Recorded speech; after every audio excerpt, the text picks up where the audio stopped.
Hello and welcome to Bandwidth Conversations, a podcast that finds out about the stories and journeys of artists, performers, and rock stars of life. I am Katie Brewer, and my guest today is a total rock star. He is one of the most celebrated photographers in the world, and we are lucky enough to have no less than 5 of his photographs hanging on our walls. In fact, our house is rather like a shrine to his work, and I look at them and derive huge pleasure from them each and every day. He photographs life on Earth and more recently creates photographs that tell iconic stories. He has said of himself that he is a photograph maker rather than a photograph taker. His photographs have taken him to parts of the world rarely seen by tourists. His expeditions are not for the faint-hearted. I'm reminded of the quote from Star Trek, he bravely goes where no man has gone before. His photographs hang on the walls of celebrities, art collectors, no less than 3 ex-presidents of the United States, among many others. All this, and he has only returned to photography after an extremely successful career in finance for 25 years.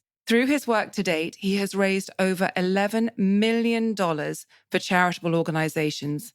I can't wait to hear some of the stories behind these extraordinary photographs, and I'm so grateful he's taking time out of his grueling schedule. I'm thrilled to be talking to Dave Yarrow. Thanks so much, Dave, for being here.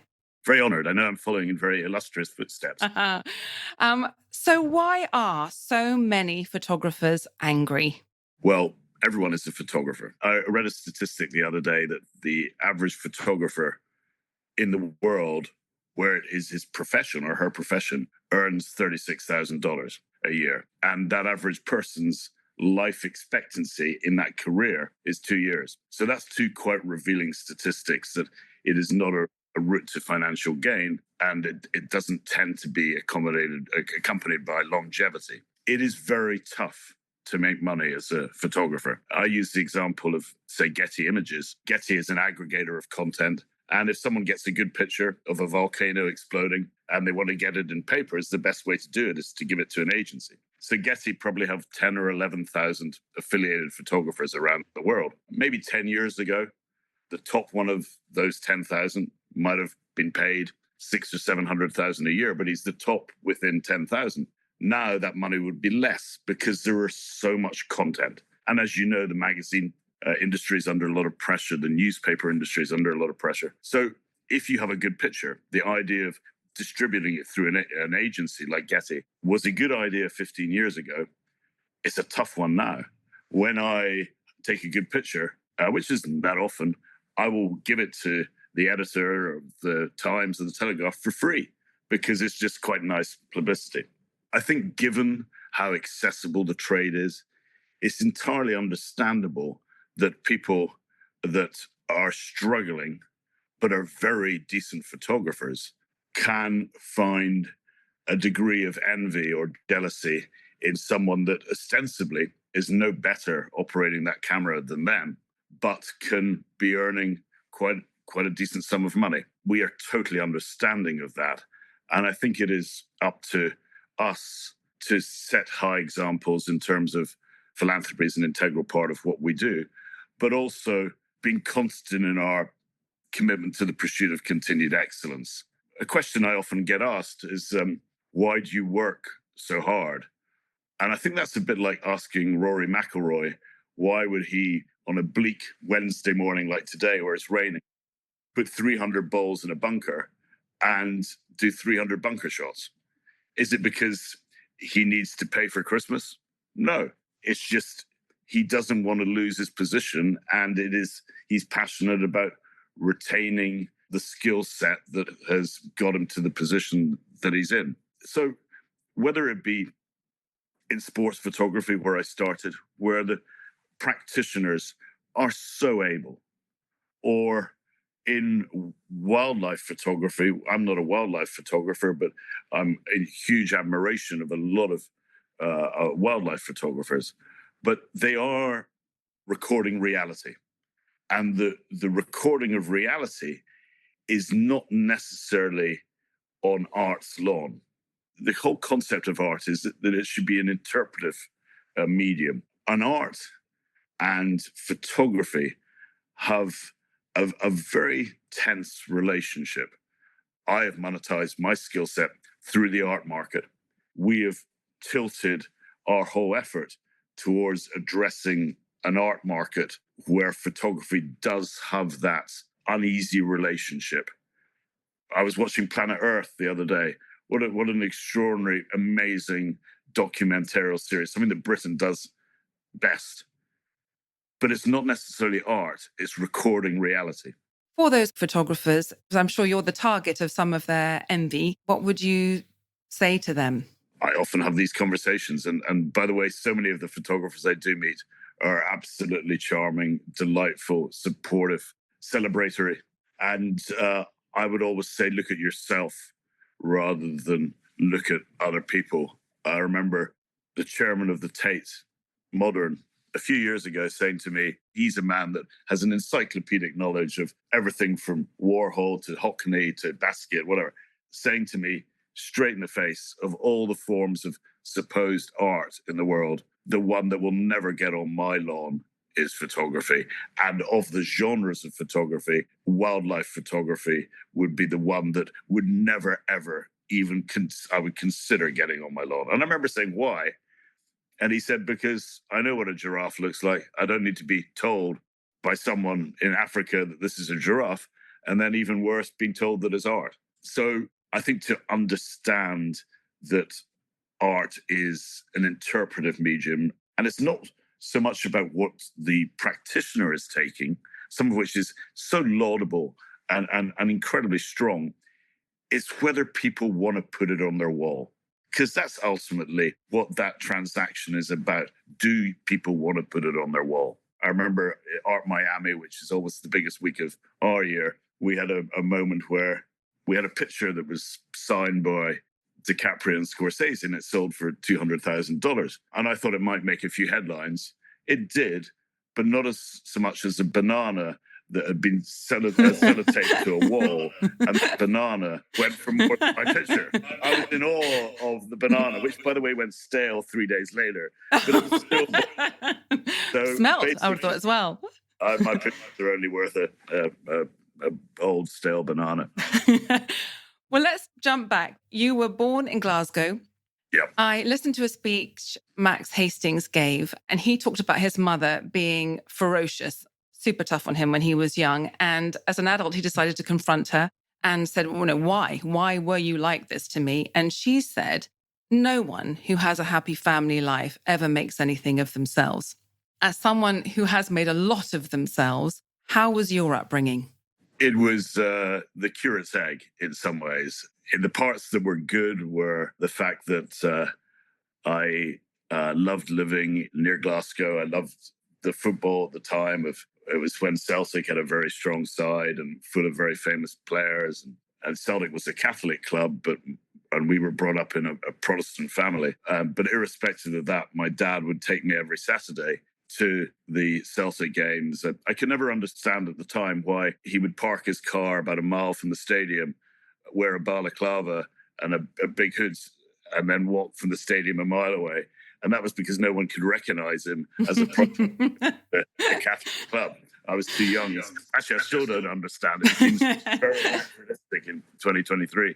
My mum was an artist, very talented artist, commercially incredibly naive, but she was a passionate artist, equestrian, a sculptor. She grew up on her own in India as a daughter of a tea planter for James Finlay. She didn't really have any friends. She was far better around animals.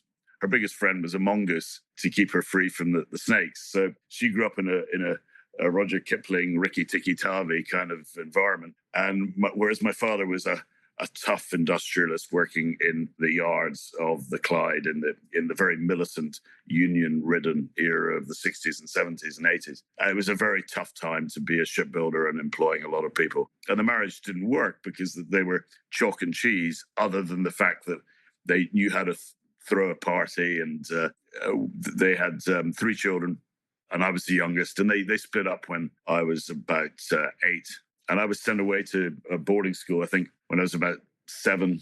I think it was about as close to Hogwarts as you could get. It was in a town called Pitlochry, a beautiful town in northern Scotland, just north of Perth. The school struggled. I think we got down to 37 students in the school. So when we were playing bigger schools, I remember I had in the rugby, I had the Tongan ambassador to London's children in the scrum next to me, which sounds as if that could be quite formidable, given that Tongans tend to be quite big. The only problem was that they were girls rather than boys. It was that difficult to fill the rugby team. And then I went to Marlborough in Wiltshire. It was a time when a lot of private schools were struggling a little bit with bullying. I got bullied a little bit. I was a bit of a fish out of water. And it was a time where I didn't really see, because I spent equal time between parents, and I didn't really grow up with a particularly close relationship to either of them, though I respected them both for the individuals they were. My mother, being an artist and being constantly broke, was not the ideal climate for me then to suggest to my father that I wanted to be an artist, because all that seemed to suggest to him was that I'd be constantly broke as well. I think his fear when I started to pick up a camera at 15, 16, just probably made a relationship where there was not much affirmation, a relationship where there was even less affirmation. I say to my children all the time, as you do to yours, how proud we are of them, and give them that affirmation, which I think probably is amplified by the fact that I didn't get an awful lot of it. I had a lot of things to work out in my 20s, but I think there was an extent to which, because I was doing a lot of questioning about whether my life would be about continuing what our older generation, old school, did about playing golf at the weekend, playing bridge in the evening, wearing different sets of pajamas every night, and going to church at 11 o'clock on a Sunday, even though you weren't listening to a word the minister was saying. Yes. I kind of rebelled against that kind of cliche existence. And that, in my dad's eyes, meant that I was troubled or a problem. I wasn't. I was just searching a little bit. Talk about picking up a camera. You had incredible success when you did pick up that camera at a very early age, because you took that amazing, amazing shot of Maradona at the 1986 World Cup in Mexico, and you became Scottish Young Photographer of the Year. So a career in photography, not from your father's perspective, but to anyone else's, looked more than possible. And then you even went on to photograph Eddie the Eagle Edwards at the Olympics. So was it your father's advice that took you away from a career at that point and into the city? No. And by the way, being young Scottish photographer is not the biggest accolade. It's like being seen to be the most sober person in Glasgow. I mean, it's not, there isn't a huge amount of competition for that. Well, it's a great shot, though. It's a fantastic shot. To give my dad credit, it was my decision. I do remember that I was going to join a firm called All Sport, who are now part of Getty. They were going to offer me $15,500 a year to be a photographer with them. And they're highly regarded, the best in the industry. And some wonderful photographers there who are still great friends of mine. And I also had a job offer from NatWest, or County NatWest, of $15,500. So the starting salaries were exactly the same. I went into my dad's office at home when he wasn't there, just to, I think, whatever it was, trying to find a pen or a piece of paper. And I found in his desk that he'd employed a private detective to go and take pictures of what this business looked like in Collier's Wood down behind my back, which I thought was a little bit unnecessary. He could have just asked me what they were like. I would have told them. Maybe that's him just being paternalistic or whatever. The problem was in 1988, Oliver Stone had just brought out Wall Street, and it was a period where people wanted to be Gordon Gekko or Bud Fox, and a lot of my friends at university were going straight into investment banking. And I'd also just done the Olympics in Calgary, and it was my first experience of what you brought up right at the beginning, that I didn't see many happy people there. I saw a lot of people that were grumbling about one thing or the other. And I didn't really have a role model. I didn't have someone to really look up to, because I couldn't find that role model figure, that someone I said, I want to be you in 20 years' time. I thought, maybe I want to be Gordon Gekko in 20 years' time, rightly or wrongly. So that's what took me into finance. And then once you get on that hamster wheel, it's difficult to get off. Yeah. Oh, and you were hugely successful on that hamster wheel. I'm not sure about that. I think that what connotes success, what is success? I wasn't particularly happy. I had some moments. I ended up employing quite a few people, but I always felt that it wasn't my calling. I don't think it helped other aspects of my life. And as soon as you start to do quite well in it, the opportunity cost of quitting, particularly when you've got children to look after and education and a family, it becomes harder and harder to make that what could be a very cavalier call to change profession 180 degrees. Yes. And there's that great poem, The Road Not Taken by Robert Frost, that other great Scot. Two roads diverged in a wood, and I took the one less traveled by, and that has made all the difference. So given you had all that weight towards continuing where you were, what event or series of events led you to make that leap into the unknown? It would be an aggregation of different things. The starting point would be that I worked in the early days of what is now such a throwaway line, but the hedge fund industry, when I started, no one knew what it really meant, least of all me. I didn't really know what I was doing. Before you know it, you're on the train. We were complete bluffers, really. But I think that there was 2 or 3 things. I got married in 2001, and then we had 2 kids fairly quickly. The whole subprime crisis and Lehman Brothers and the collapse of the financial system as we knew it, the collapse of British banking as we knew it, and then Bernie Madoff and that big fraud scandal. My business went from being a decent business to a very marginal one very, very quickly. And we went from, as a family, having everything we could need for to me really struggling to be able to make ends meet. And ultimately, the marriage didn't survive that. I think we both felt underappreciated by the other. I do think the job of being a mum is far more important than whatever else men do, going to play at what they're passionate about, or going into the office.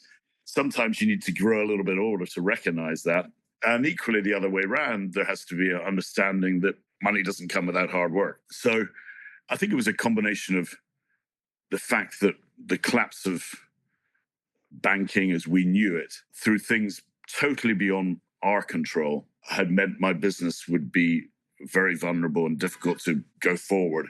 And also my marriage collapsing. And the two, I think, were connected, not totally. Whenever people come to me for advice, which is quite extraordinary that they should in the first place, but in the once in 10 years where people do, for whatever reason, I say that, if you're a plate spinner in a circus, you don't want to have every plate wobbling, because if every plate is wobbling, they're all going to come down.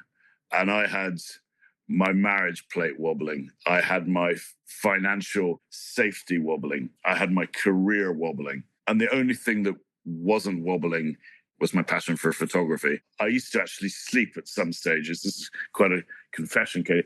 I used to sleep occasionally with my camera in my bed because I thought it was the only unconditional love I had in the world. Oh my gosh. It wasn't good for the camera. I don't think I never satisfied the camera.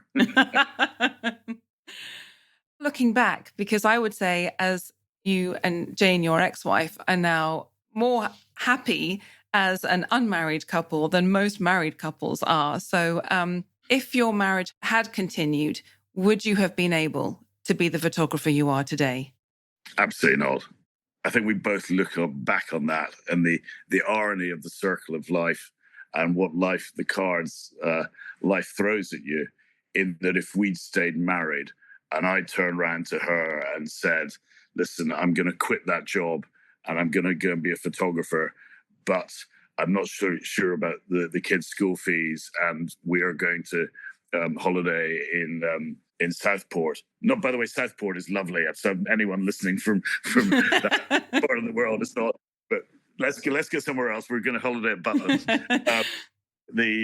I don't think that would have worked. And also from the perspective of my kids, I think to have a father absent for so long within a marriage would have begged many questions, because I knew that if I was going to do this, I don't think you get 3 chances. So if you go and move career in such a big way. I knew that the corollary of that was I was going to work 365 days a year.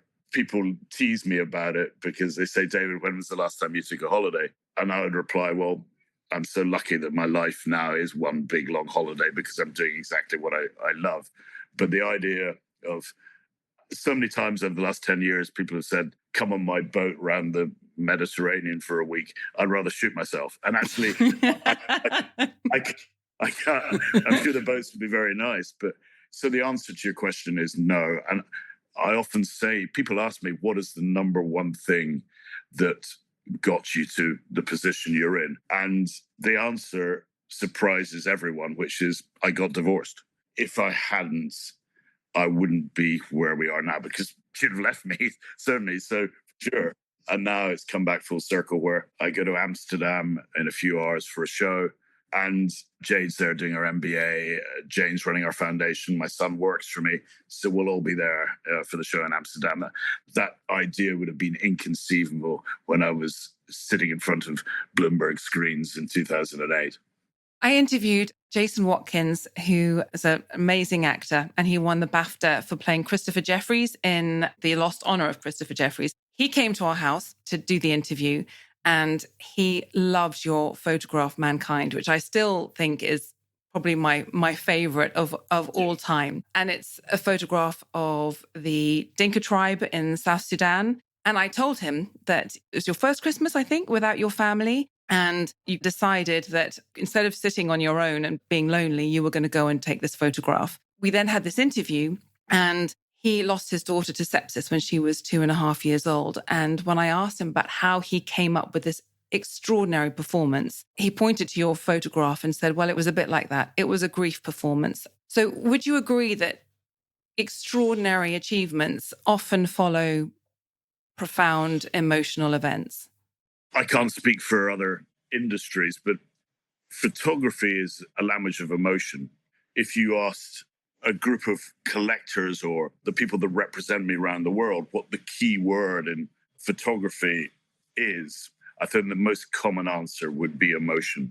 I'm an emotional person. I think it's very difficult to be a strong photographer if you're not.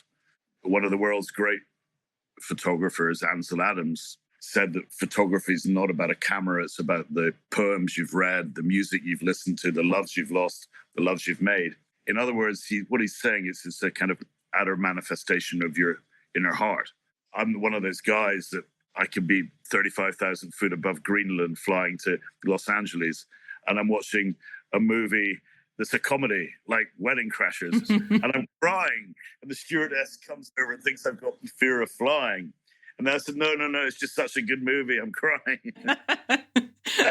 And that's even through Wedding Crashers. But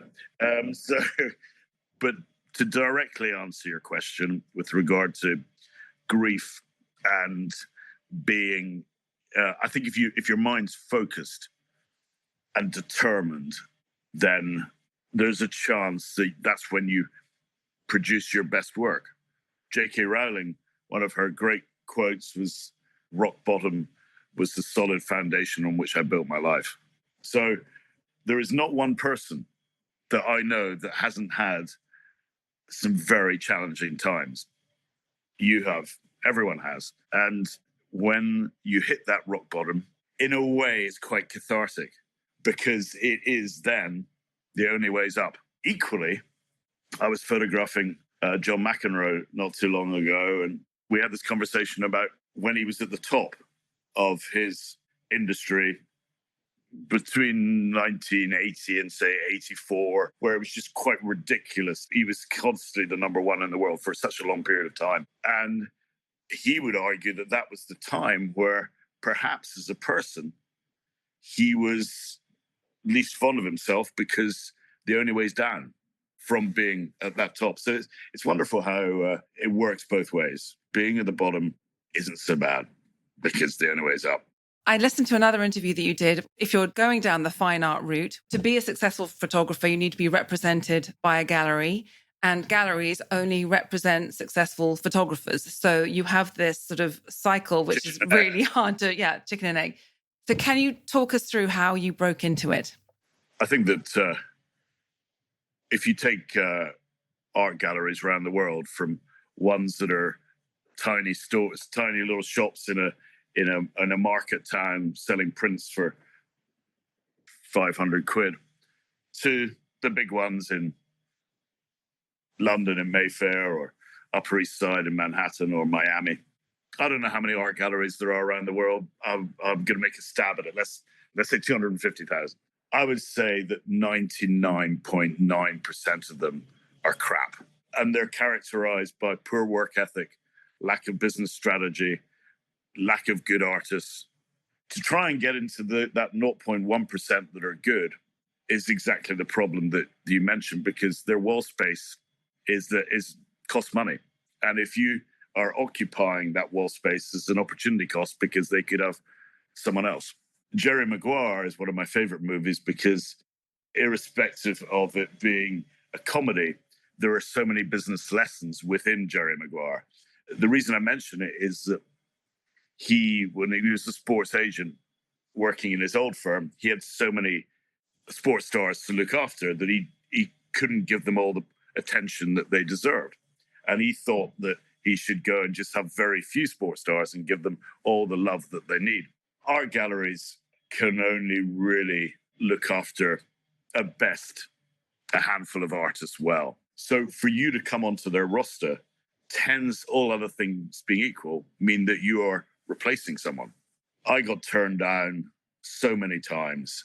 The art market is a global market. And I think a problem that a lot of artists, say UK artists, have is, let's imagine you live in the Cotswolds and you're a very good watercolor artist, and someone in Chipping Camden or Chipping Norton or Chipping whatever says, I'm going to show your work. What you need to do is that work needs to be in other places around the world, so that gallery can then say, oh, and do you know, one was sold yesterday in Chicago to the linebacker of the Chicago Bears or whatever. There was a defining moment for me. I'm going to throw another film analogy or TV series analogy. But the penny dropped for me in Breaking Bad, because in the Breaking Bad, when he went from distributing crystal meth himself to realizing that the only way forward was to cut his margins in half and get an experienced distributor to distribute his product, that's when his life changed. And whilst that was an illegal industry, in the legal industry, mind you, the people that work in the art market are just as dodgy as the people in Albuquerque. But when I was watching, I thought, that's it. You need to have enough galleries around the world that they can play off each other. And one of my heroes, Warren Buffett, said that the best businesses are businesses that earn money for you while you're asleep. So when I wake up this morning, I wake up to people knowing that they've sold work for me while I've been asleep in Denver and Dallas and Chicago and New York. So that's not bad. But going back to 15 years ago, I got rejected all the time. And I remember having to go back economy from Miami. There was a dealer that in particular I wanted his advocacy in Palm Beach. When you go there and he goes, thank you, but no thank you. And then you have to take that taxi journey from Palm Beach down to Miami International and then fly back to London, and you're all in, you're in for £2,500 or whatever, and you've been rejected. There's two ways you can respond to it. The one is to say he's right and I've got to get better and I've got to get more authentic, or you can turn around and get angry. And I think I look back, I think I had the right disposition to not get angry and turn around and say, I've got to get better. And you mentioned kindly that picture of Mankind. I knew that when I took it on the 27th of December, I then went back to London. It was in South Sudan, so it took quite a while to get back to London. And then I got it printed in Los Angeles, and I was at his office in Palm Beach 3 days after New Year with the picture the size of a pool table.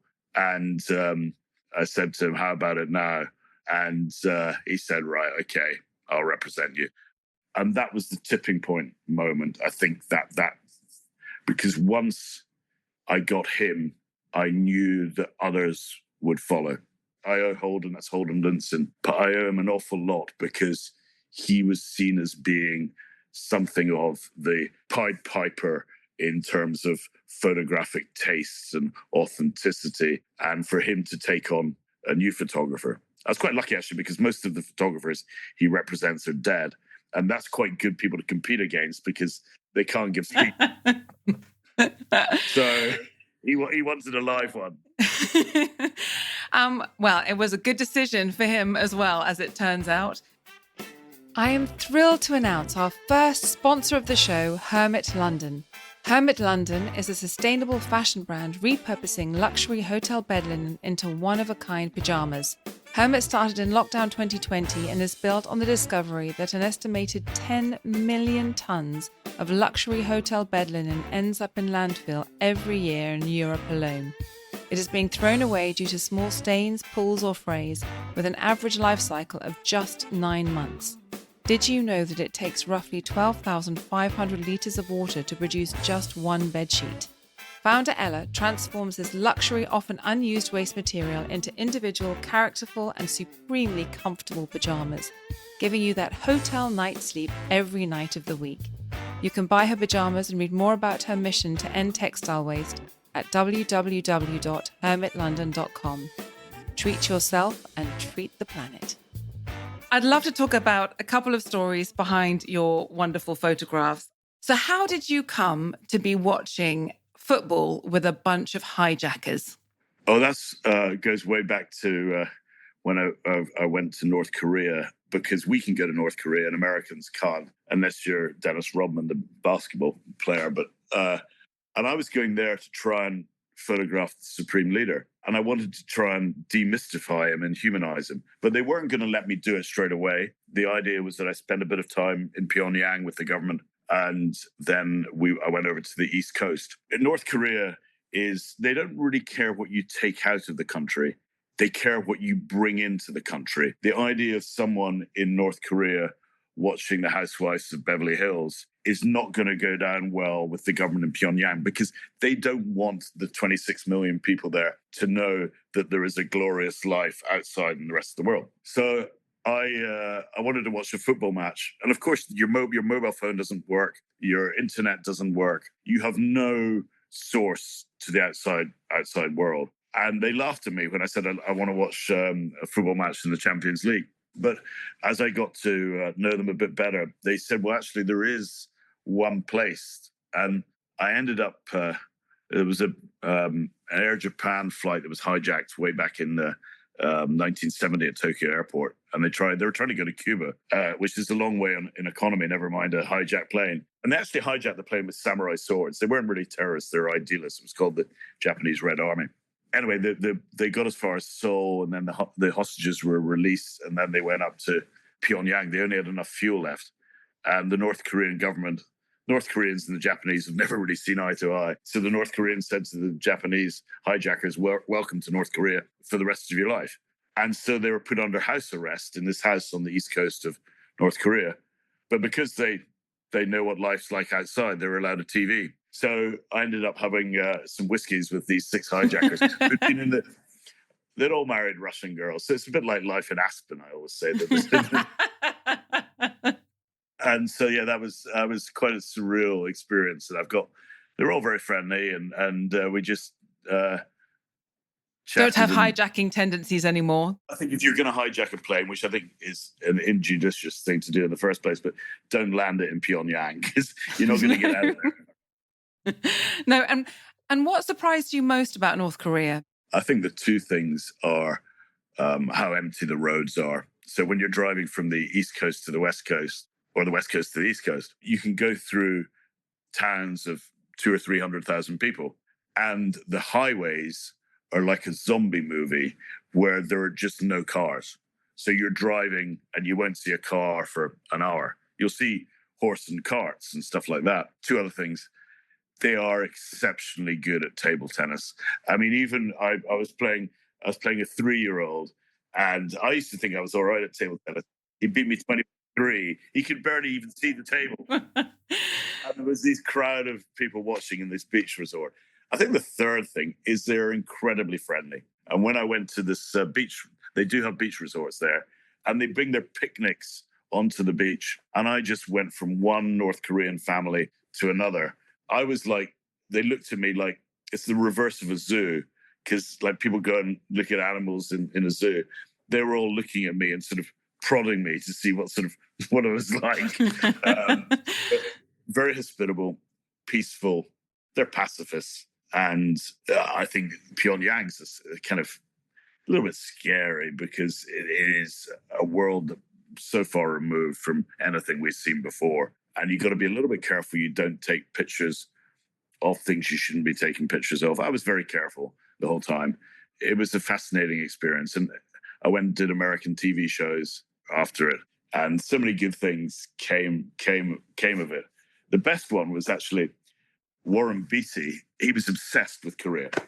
He directed that film Red. And oh, yes, he did. I remember. So I got a chance to have dinner with Warren Beatty just after I come back from North Korea.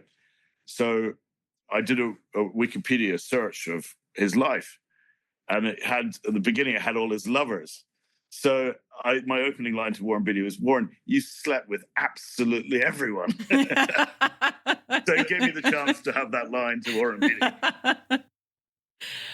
Wow. Well, you photographed a lot of nature's top killers. Have you ever faced death?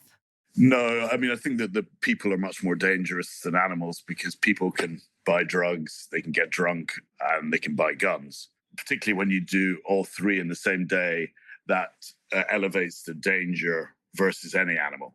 I also am a father to 2 kids, and I am responsible. So I don't want to bend rules with regard to animals that are dangerous. I've got a hippophobia. That if I have a dream when I wake up in the middle of the night in a sweat, screaming, it's because of a hippo. Yeah. But with very dangerous animals like tigers, you just obey the rules and don't do anything stupid. And with polar bears, when I've worked up in Alaska with Native Americans in fishing communities, that they actually, as long as you're next to them, they know those polar bear and the behavior. So they can go, this one's okay, he comes from a very nice family. He won't do anything. Yeah, you're all right. Well, be a bit careful with that one. He was brought up in the wrong side of town, wrong side of the tracks. Be a little bit careful with that one. So it always helps to have people on the ground. I had one accident in Norway photographing orcas. And orcas won't touch humans. You know, they're incredibly intelligent animals. But you don't want to fall in without a wetsuit. And I fell in without a wetsuit. And how did that happen? I was at water level, so I could get the dorsal fin as high as possible. And I was so cold that I swiveled on the raft rather than crawling backwards to the boat that was leading the raft. And the raft flipped 180 degrees, hit me on the head and put me down. Luckily, the guys got me on board. I'm not good in the water. The worst thing was actually getting hypothermia and then going to the hospital and being asked to take all my clothes off in front of these rather attractive nurses, and there wasn't much for them to do. Were you able, actually, presumably they had to peel it all off for you, because presumably your arms weren't working at that stage either. Microlight crashed in the Sahara Desert in 2007, and it was in a dangerous place, Mauritania, which is a little bit Al-Qaeda now. And my helmet came off in the wind and hit the rotor of the kind of hybrid plane, smashed the rotor, and we went straight down in the desert. And I thought, what a bizarre way to die. But if it happened the previous day, we were in the ocean photographing these fishing villages. And if it had happened the previous day, we wouldn't be having this conversation. But no big moments with animals, just hippophobia. And what about a moment that was particularly spiritual for you? I think that the more likely you are to see an animal, the less likely to have a spiritual moment, because we maybe get complacent and it's normal. So it's probably never going to be with animals that are easy to find. From in the past, the elephants or the lion. is probably going to be something that is harder. The harder animals are probably polar bears and tigers. We kind of work on the basis that if you're 100 hours in the field, if you've got 1% in a good situation with the subject matter, that's about the right odds. If it was 50% of the time, it'd be too easy. So in those 1%, and I guess there was a polar bear moment, actually in Svalbard, in the archipelago above Norway, with a polar bear walking away from me, and he just, the back paw hit my camera visually. And there's an anonymity. You can't even see the polar bear's face, but it resonated with a lot of people because it is such a different photograph and a message of solitude, the fact we'd never see each other again. It was a glimpse, a moment in time, and luck. Luck is a big part of this game.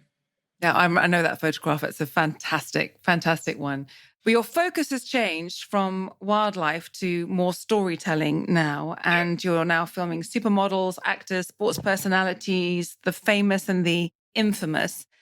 Was that a conscious decision to move away from wildlife photography?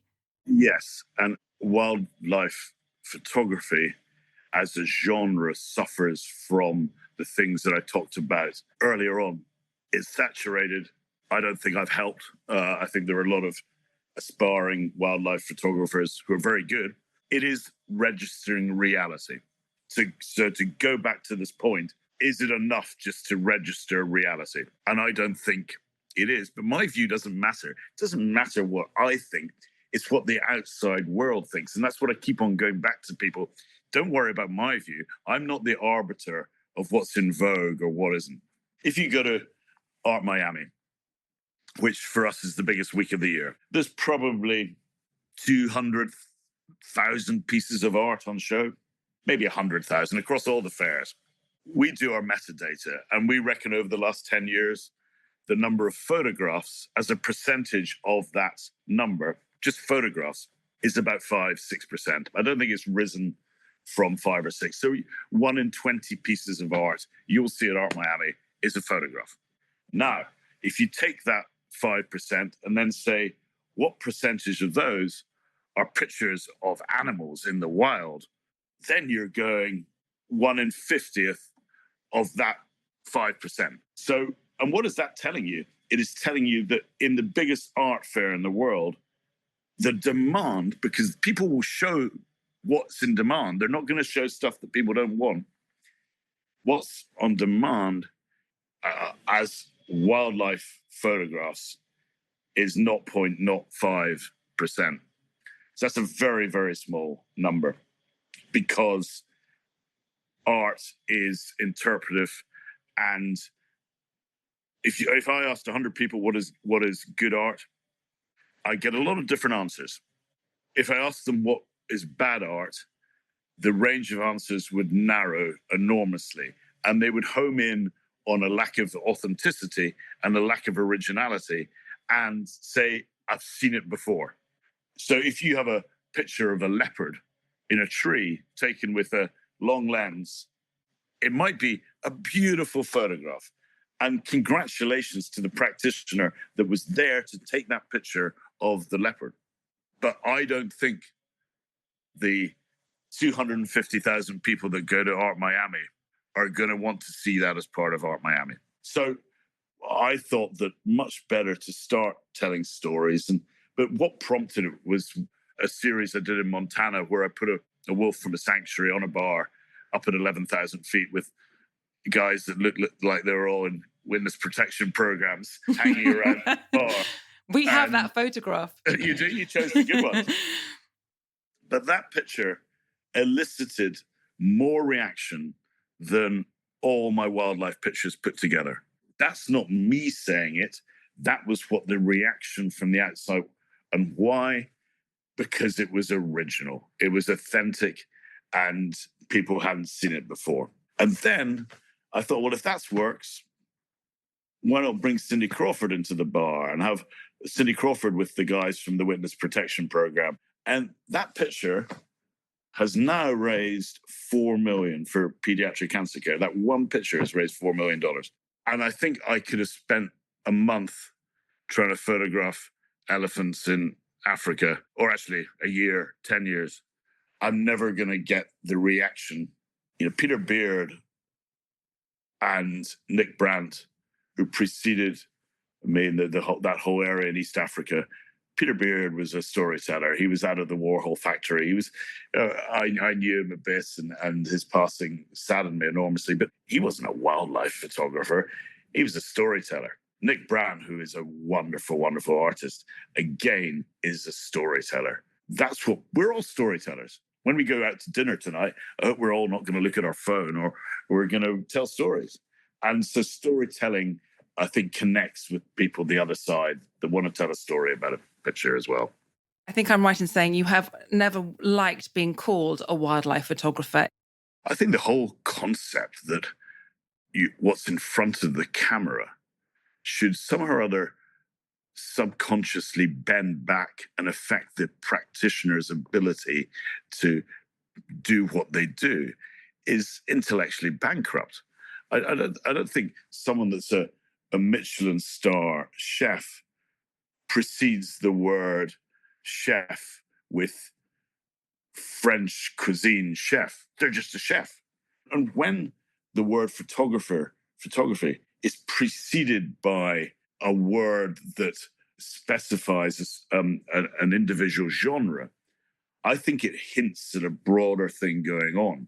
If you are a wedding photographer, and I feel sorry for people that are, I think that hints slightly at the fact that you rather enjoy the whole ceremonial side of things. If you're a sports photographer, I think it probably does mean that you know quite a bit about sport. But I think there's more emphasis on that first word than the second word. The idea of what's the day today, Wednesday, if someone said to me, David, I want you to go and photograph a giraffe tomorrow, and then is there any chance you can photograph Nicole Kidman on Friday? Oh no, you can't do that. I forgot you just do giraffes. I think that whole thing is I just don't understand it, because photography is the language of light, it's emotion, it's focus is a big word in the vernacular, I guess, but the idea that it should be specify one thing. I'm just a photographer, and you quoted Robert Frost earlier. Robert Louis Stevenson, my fellow Scot, he said, "The great life is a journey. The great affair is to move. The great affair is to move." I have no idea what I'm going to be photographing in 2 years' time. It shouldn't be too prescriptive, but those that specialize, say in wildlife, to say in 2 years' time, I think I'll do some more elephants and some more giraffes or zebras or whatever. That's a very interesting journey because it's not a journey at all. It's just it's staying still. So I have no idea what I'm going to be photographing, but I know whatever it is will hopefully be in an area that isn't crowded, because if it's crowded, you lose that authenticity, originality that is so key to it all. You've now worked with a lot of celebrities. Cindy Crawford, you mentioned, Cara Delevingne, Bill Nighy, lovely Bill Nighy, Kevin Richardson, who was a guest on the show, and that was all thanks to you. Footballer Erling Haaland, is that how you say his name? Very good, yep. Is it? Well, John McEnroe, to name but a few. Okay, so of all those, which is really hard, Dave, to ask you this, but which shoot in your new sort of capacity as storyteller most makes you smile? Fame is an amplifier. If someone is a nice person, then you just become a nicer person. If someone's a bit of an arsehole and they would get more famous, they just become an even bigger arsehole. So I think fame, in my experience, famous people, 99% of the time, their lives are very similar to ours. I think there were a couple of times that I pinched myself. Working with Haaland was interesting, but he's a young kid. You know, he's 22, 23. He is probably the most relevant sportsman in the world right now because he's so young and he's got such a big career ahead of him. But there are moments, perhaps, I did a shoot with Jack Nicklaus in his club earlier on this year in Florida. And Jack Nicklaus is bigger than the game of golf. He's the only one that can really take Augusta on. I had an incident with Augusta, and Jack went into bat for me because, and he, rightly so, any other golfer in the world, Augusta would just push them away. You can't do that with Jack. And I wanted to photograph him in a kind of cocktail bar, playing cards, having a whiskey. And he's earned the right to be quite dismissive of people because he's Jack Nicklaus. But I photographed him with Gary Player, who I know very well. And photographing the two of them together, joking and laughing, as if I wasn't there. And then I wanted it to be a bit like the lighting in Casablanca, in Sam's Cafe in Casablanca. So using the table lights as your principal source of ambient light, and having a very little artificial light, and then having a little bit of atmosphere in the room so it looked like a sort of seedy smoking room. To the best of my knowledge, that Jack's never been photographed that way before. Normally it would be, on the golf course or looking like the all-American hero, but making it look like it could be somewhere that Humphrey Bogart could just walk into, added a different dimension. So that was nice. Working with Cindy is always special because she's the best in the world at what she does, and you've got to be on your game because you don't want to disappoint her. And the moments we've had can disappoint if after the engagement you can lose contact. And I'm actually quite shy, so with the very well-known people, I actually get very nervous about even contacting them. There was a moment about 3 weeks ago when Killers of the Flower Moon was coming out, and I'd been photographing one of the actors in Killers of the Flower Moon, and it's such a very important movie for Scorsese, for Apple, for DiCaprio, for De Niro, the works. And I'd photographed the big bad guy in the movie. And I think we'd done a decent job. And I just got the prints back, and I was in LA at a bar in West Hollywood about 6 o'clock. And I thought, given that this actor and Leo had got on so well on set, I thought, I've got his email. Should I just send him the picture? And then I was going, no, I can't. I'll just look like a sycophant to DiCaprio. Anyway, two whiskeys later, I just thought, what the hell? Sent it to him. And then straight back he goes, dude, I love this. Da-da-da-da. But I still get nervous doing that. We touched earlier on when you took photographs of Cindy and you raised all that money, the one with Cindy and the wolf and the bar. But in total, am I right? I may have got this number wrong, that you've raised over $11 million for charitable projects through your photography. I think it might actually be pounds, Katie. I think it's a bit more than that, maybe a little bit more than that, but through the help of extraordinary organizations. So we've only got to that number because we're working with extraordinary charities. And it's not all altruistic. I'm not going to the kingdom of heaven anyway soon. I don't know. That's a number to go with, I have to say. I think I'm much more likely to go to hell. But, I think more of my friends are down there. But we had an event 2 nights ago, raised 50,000 for people with blindness in Ireland. But I get a chance at that dinner to meet so many great people, some of my heroes that were there. I get a chance to speak in front of all these people, and it increases awareness of our brand, myself. So charity has been a calculating decision that it's one of these things where there are no losers. It's been a useful model, but I would also say that getting to know the pediatric cancer hospital in Wisconsin and getting to see the improvement that's been made in pediatric cancer care. Cindy lost her brother when the brother was, I think, 9 years old. And if the brother had now what he had then, he'd be alive. And I think it's very grounding. It's good for my kids to see how lucky they are. But it's also incredibly heartening. That's fantastic. Am I right in saying that you've moved away from conservation work? I think that conservation is such a good word. How can people take issue with all of us that want to make the planet better for our future generations?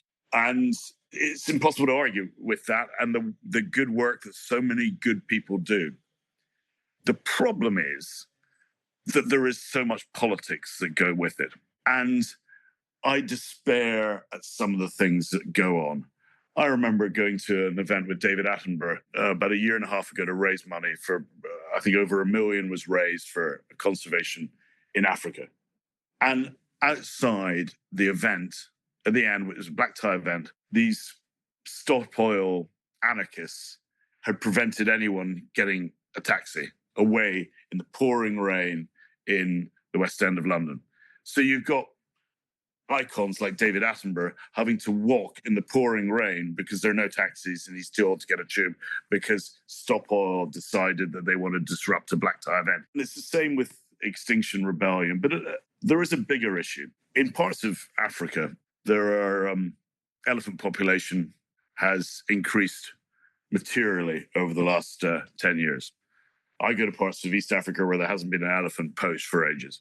Same with rhino. There are so many good news stories in conservation, but a lot of conservationists continue to want to turn around and say, we're the generation that should be shamed because we're the people that have let go of this planet. I don't subscribe to the blah, blah, blah of Greta. I'm sick and tired of it. And to me, a lot of the voices you hear right now, the language is unrefined, the knowledge is weak. And part of the problem, I think, is that we hear an awful lot about global warming. And I'm not a disbeliever. I think there's going to be I think America is going to have a very, very cold winter. Who can deny the summer in Europe last year and around the world? But for every 100 times we hear about global warming, we hear about population growth in Africa about 1% of that time. Why is that? Because to talk about population growth in Africa is seen to be either implicitly racist or implicitly anti-Muslim. And that's why it is much easier to talk about global warming as an issue for wildlife on our planet than expansive population growth. I think the population in Kenya grows by 3,000 people a day. There is so much politics within the right ways to do things, the wrong ways to do. I'm a great believer that one of the best ways to protect wildlife going forward in parts of the world is to buy land and for that land then to be there exclusive for the animals. And that is the panacea for habitat loss, which is coming from population growth. But that all becomes a very political hot potato because you're addressing that population growth. When you give money towards pediatric cancer care, you can't get criticized. When you give money to a certain conservation organization or an NGO, you'll get people going, how dare you giving the money to Kenya? Don't you know how corrupt it is? I can give you statistics. Why don't you give the money to Tanzania? And then people say, how dare you give the money to Tanzania? Do you not know that they haven't banned hunting? Which is true. And by the way, the hunting serves a very good purpose because that protects the land for the animals. And you run through these minefields. I know, for instance, in the UK, one of the best conservation organizations is Tusk. It's one that's got longevity. I know you know people that are affiliated, and they're on the ground, really strong operators. They're not what I call cappuccino conservationists. A cappuccino conservationist is the one that sits away in Starbucks, thumping away from Seattle, and has never, ever been anywhere near Africa, but has far stronger opinions on everything. Yeah. So I just got a little bit disillusioned with double standards and the politics.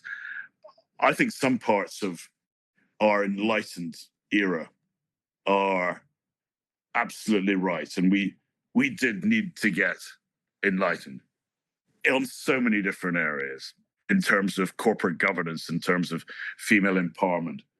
Our police forces in America institutionally racist? Yes. Did investment banks need to have more women on senior executive positions? Yes. Should they be paid the same? Yes. Should Serena Williams be paid the same as Roger Federer? Yes. there are other parts of it that I don't get. And the fact that wokeness has contaminated into conservation has deflated me a little bit, because along with that increased involvement, it's created an awful lot of noise and a lot of politics and a lot of people talking nonsense about something they don't know a huge amount about. Organisations like National Geographic, where do they sit in all of this? Nat Geo it was the Bible. You know, in the old days, I think there were two great American magazines that people would buy without fail, were Sports Illustrated, which has become quite thin, and Nat Geo. Nat Geo is no longer a thick Bible celebrating the world. I would think that Nat Geo is an angry magazine telling bad news stories about the world, not celebrating the world. And they had a go at me recently because they had an investigative reporter that talked about me years back, and we don't now, because we understand that attitudes have changed, using a wolf from a sanctuary. And the word sanctuary, you could also describe it as a game farm. I don't know whether at that sanctuary conditions could have been better for the wolves. And as soon as we found out that there was concern about it, we stopped using them, because we can understand why that would raise a few eyebrows. Anyway, Nat Geo said, we understand that you used some of the animals. They had a mountain lion there as well. And this organization is under review. How do you feel about your behavior? Shouldn't you be a role model for the industry, and shouldn't you not be using this animal farm, or whatever you call it, for commercial gain? I said, well, I think you've got a very good point, and that is why we stopped using them. So thank you for doing your homework. But you were aware that the week after I last used these animals, 20th Century Fox, which is owned by your parent company, then transported the mountain lion halfway across America in a cage to work in a film with Kate Winslet and Idris Elba. And that was your parent company. So if you're going to write about me, I think you should also write about Disney and 20th Century Fox. And there was silence the other end of the line. And I just thought, bloody hell, do your homework, Nat Geo, and you're not the organization you used to be. With the success and the fame, with the whole sort of social media piece, I mean, everyone loves bringing people down. How do you cope with that emotionally? I think the first answer is badly. And I remember speaking to one of the models that we used, and the model was married to a very well-known basketball player. And there was a game where her husband didn't play his best. And I don't know basketball enough to know what that means, but maybe he didn't get enough three-pointers during the game. And they're driving home after the game, and she's looking down social media, and she sees in the car a comment to him on social media saying, "I hope you die in the car on your way home from work. You should never play. I hope you lose all your limbs in a car crash."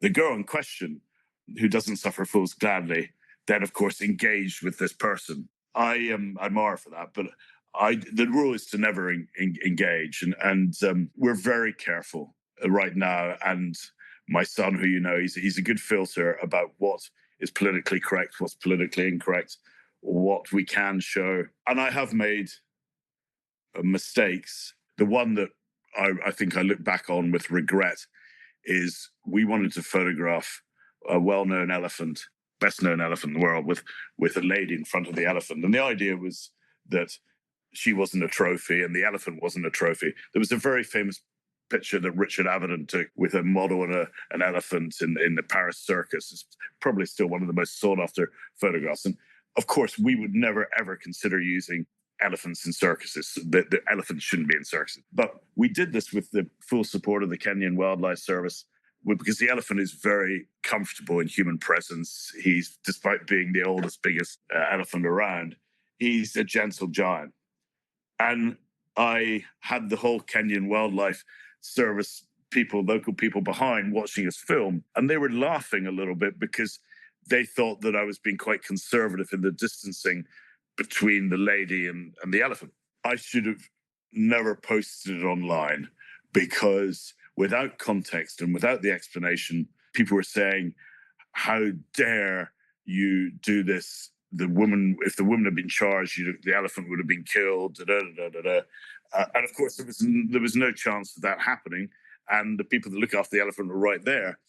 And then it got down to, you should have said, don't try this when you're on safari, kind of stuff like that. I learned from that. With girls, whether it be Cindy or Cara or whoever we're working with, we always want to glorify them. I think we're known for making the women be absolutely central to a lot of our images, much more than men are. Even doing Peaky Blinders, Cara was the sort of Cillian Murphy for the day. Oh yeah, she looked amazing. It's something that we're very conscious of. I can understand why, if you're one of these people with 10, 15 million followers, that it must be very difficult. Piers Morgan's a very good friend and a good counsel for me. He's got balls of steel. How many people turn around and say, I don't really care what people think or say, but actually they do? The only person I know that really doesn't is Piers. and I admire him so much for it. I have a suspicion that given how bright and how driven you are, you would have made a success of anything. So if you had decided that you were going to go into landscape gardening, you probably sooner or later would have won the Chelsea Flower Show. Absolutely not. We can't test that, but that's my theory. I have this wonderful friend of mine, and I'm a trustee of the charity, Eva Hamilton, CEO. She was a guest on the show, and the charity is Key for Life. And you, in fact, and Jane very kindly gave one of your wonderful books to the auction last week. She was working with Mother Teresa years back. She had this thunderbolt moment where she knew the point of her being on earth was to serve others, and particularly the disenfranchised in society. Can you pinpoint the moment when you just knew you were doing what you were supposed to be doing? I mean, it could have been when you left Clairville Capital. It could have been when the first US president bought the photo. It could have been a couple of weeks ago when we went to that exhibition and people are queuing around the block to get in to see your photographs.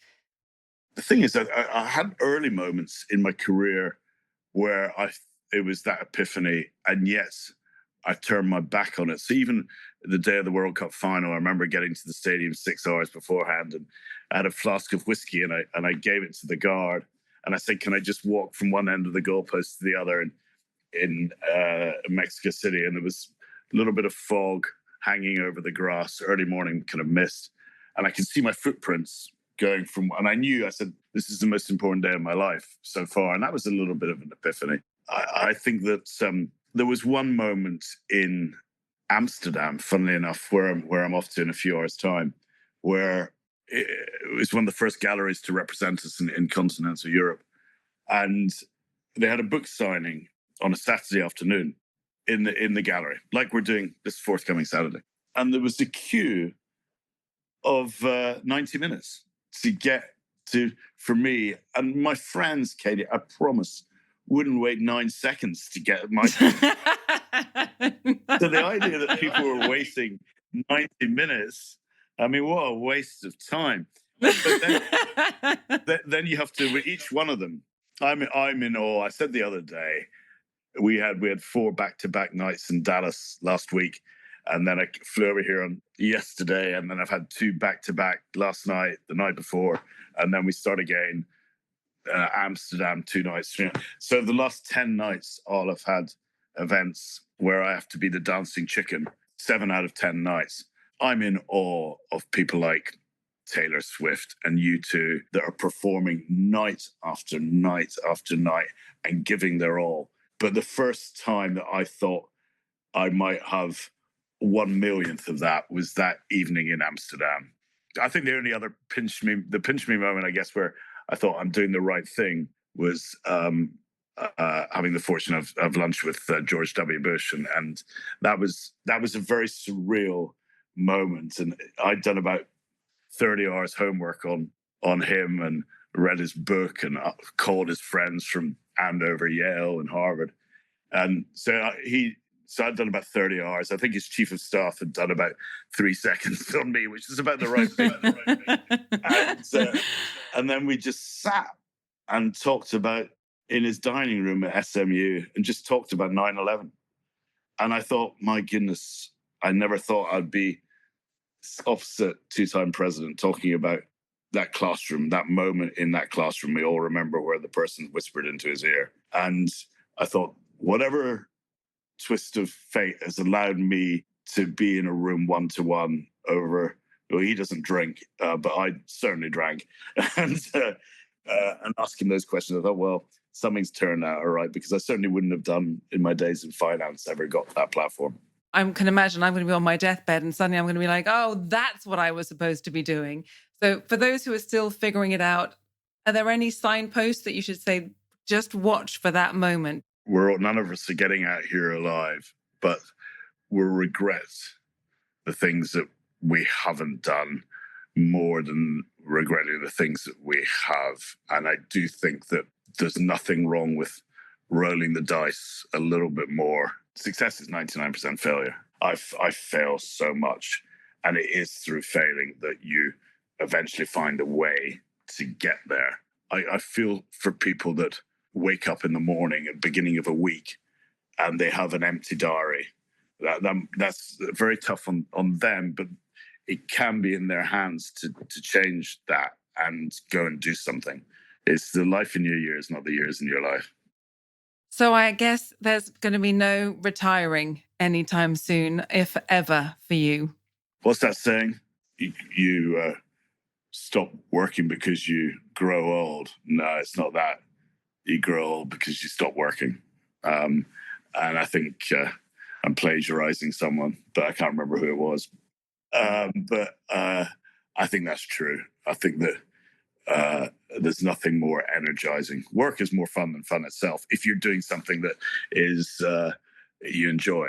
And I know I'm very lucky to have that. One final anecdote that I remember early on in my days, I went to Montreal and I arrived probably about 7:00 at night, Montreal time from London.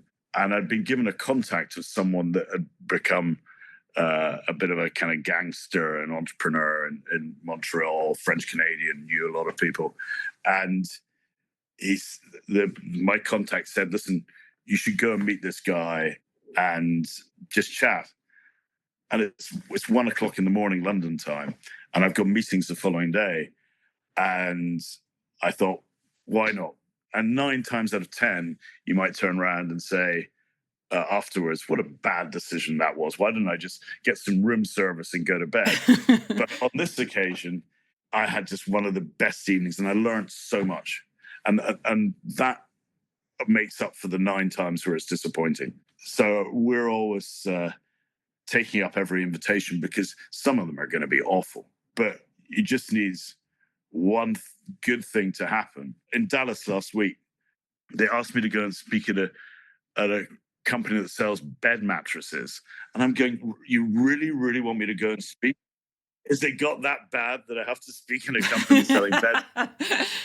These bed mattresses, by the way, actually cost $600,000 for the bed or whatever. Oh my gosh, anyway, how good can a bed mattress be? Well, I came an hour early, so I slept in one for an hour. But at that bed mattress event, most of the people were kind of boring and just wanted to sleep in the beds. But I met one person that's opened 4 or 5 opportunities and given me some ideas film-wise in Texas. So it's worthwhile.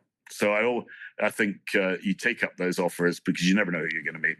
Well, that's great advice. Dave, it's been such a treat for me to have this time with you today. Thank you.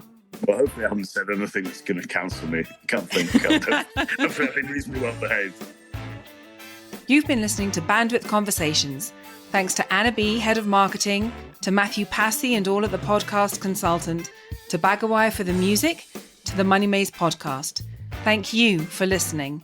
Any feedback, please email me, katie@bandwidthconversations.com. Please sign up on our website, www.bandwidthconversations.com, so we can notify you about new podcast releases. We hope to see you again soon.